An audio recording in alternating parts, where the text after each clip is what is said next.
Good morning guys! Teacher A here and welcome to Gurong Pinoy sa Amerika.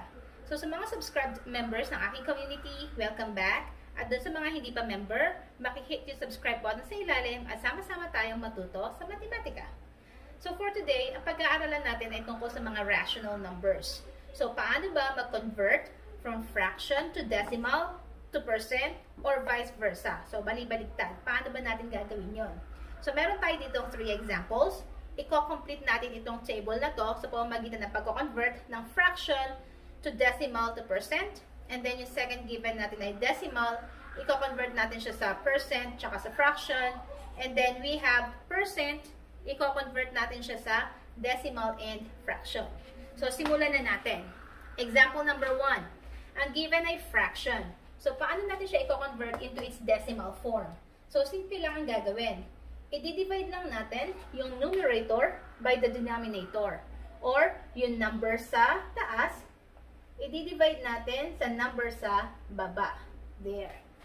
So, 1 divided by 4, hindi naman pwede kasi mas maliit yung 1. So, mag-a-add tayo ng 0, mag-borrow tayo ng 0. So, kapag naglagay na tayo ng 0, maglalagay agad tayo ng decimal point. And once naglagay tayo ng decimal point sa loob, maglalagay din tayo ng decimal point sa taas. There. So, ngayon, 10 divided by 4, pwede na, diba? So, 10 divided by 4, that is 2. Then, 2 times 4 ay 8. Subtract natin sila. 10 minus 8 ay 2. So, meron pa tayong number. That means, pwede pa tayong magdagdag ng 0. So, i-bring down yung 0 na dinagdag. Ngayon, meron tayong 20. So, 20 divided by 4 ay 5. And then 5 times 4 ay 20. So, kapag sinubtract, ang sagot ay 0. So, that means tapos na yung pag-divide natin. So, ang answer natin, yung 1/4 sa decimal form niya ay 0.25. 0.25. Yan. Now, paano naman natin i-convert si 0.25 sa kanyang percent form? So, meron dalawang ways. So, yung first way ang shortcut. So, 0.25 para ma-convert sa percent ay i-move lang natin yung decimal point 2 places to the right. Bakit 2 places? Kasi, ang 100% ay may dalawang 0. So, we have 1, 2, point. So, therefore, ang sagot natin ay 25. So, percent form ng 1/4 at saka ng 0.25 ay 25%. Okay? So, ito yung shortcut. Meron pang isang way. Yun ay ang pagmumultiply sa 0.25 by 100%. Okay? So, kapag minultiply natin siya, shortcut, 25 siya, times 1 is 25. Idagdag yung dalawang 0. So, 0, 0. And then, para sa final answer, since may decimal point yung given natin, ilang places? 1, 2. So, therefore, yung 2,500, mula dito sa kanan, i-move natin yung decimal point papunta sa kaliwa. So, 1, 2. Point. So, therefore, ang sagot ay 25. So, same ng answer. Okay? So, yun ang example number 1. This time, ang given naman natin ay nasa decimal form. Paano natin siya i-convert sa kanyang fraction form at saka sa percent? Okay? So, 0.05, mas madali na i-convert muna natin siya sa percent. So, gamitin natin yung shortcut. I-move natin yung decimal point 2 places papuntang kanan. So, mula rito, move natin 1, 2, point. So, therefore, ang sagot natin ay 5.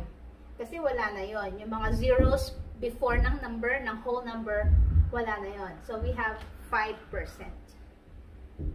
There, 5%. Now, paano naman natin siya i-convert doon sa kanyang fraction form? So, 5%, ibig sabihin kasi ng percent, ibig sabihin kada. And then cent is 100. So, kada 100, meron tayong 5. So, paano natin siya transcribe into its math form. So, kada 100, yan, kada 100, meron tayong 5. Okay? So, ngayon, nasa kanyang fraction form na siya. So, isi-simplify naman natin or i-reduce natin to sa kanyang lowest term. So, yung 5 at saka yung 100, pwede siyang i-divide both by 5. So, ito ay divided by 5. Ito rin ay divided by 5. So, therefore, 5 divided by 5 ay 1 over 100 divided by 5 ay 20. So, therefore, ang sagot natin ay 1 over 20. So, we have 1 over 20. Okay? So, ito ay from percent to fraction. Now, paano naman kung decimal to fraction? Ganun din. So, ano ba yung number natin dito? Iyon ay 5. Tapos, ilang decimal places meron tayo dito? We have 1, 2. So, therefore, power of 10 na may dalawang 0, yun ay 100. So, babalik na naman tayo dito. So, 5 over 100, i-reduce natin sa lowest term. Still, ang magiging sagot natin ay 1 over 20. Okay? So, ganun lang siya kadali. So, next. Kunin ko na to.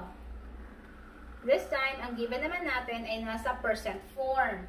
Paano natin siya i-convert sa kanyang decimal form at saka sa fraction form?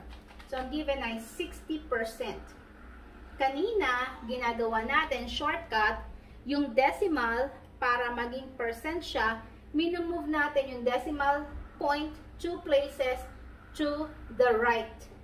Since kabaliktaran naman to, ang gagawin naman natin, mula sa kanan, i-move natin yung decimal places niya, ay yung decimal point niya, 2 places to the left. So, dito naman tayo magagaling. I-move natin ng dalawang spaces. 1, 2, tuldok. Yan. So, yung 60%, so yung 60, galing dito yung point niya, i-move natin papunta sa kaliwa ng dalawang spaces. 1, 2, point. So, therefore, ang sagot natin ay 0.6 or pwede rin siya 0.60. Okay? So, pagkatapos nun, i-convert naman natin siya sa kanyang fraction form. So, pwedeng tong decimal to fraction or percent to fraction. So, gawin natin both para ma-check natin kung same ang magiging sagot. So, let's have ito munang percent sa fraction. So, katulad ng sabi ko kanina, kapag sinabing percent, kada 100. So, kada 100, meron tayong 60. So, that means, yung 60% ay 60 over 100. Now, simplify natin sila, reduce natin sa lowest term. Ang 60 tsaka 100, kung nahihirapan kayong mag-isip agad ng number, i-check nyo lang kung ano yung common sa kanila. So, common, pareho silang may 0. Cancel out natin. So, magiging 6 over 10 na lang. So, mas madali na siya ngayong i-simplify. Anong number yung pwedeng i-divide? Pareho sa 6 tsaka sa 10. Tama. So, that is 2. So, divided by 2. Divided by 2. So, ang sagot natin dito, 6 divided by 2 ay 3. Ang 10 divided by 2 ay 5. So, therefore, ang sagot ay 3 over 5 or 3/5. Now, paano naman kung decimal to fraction?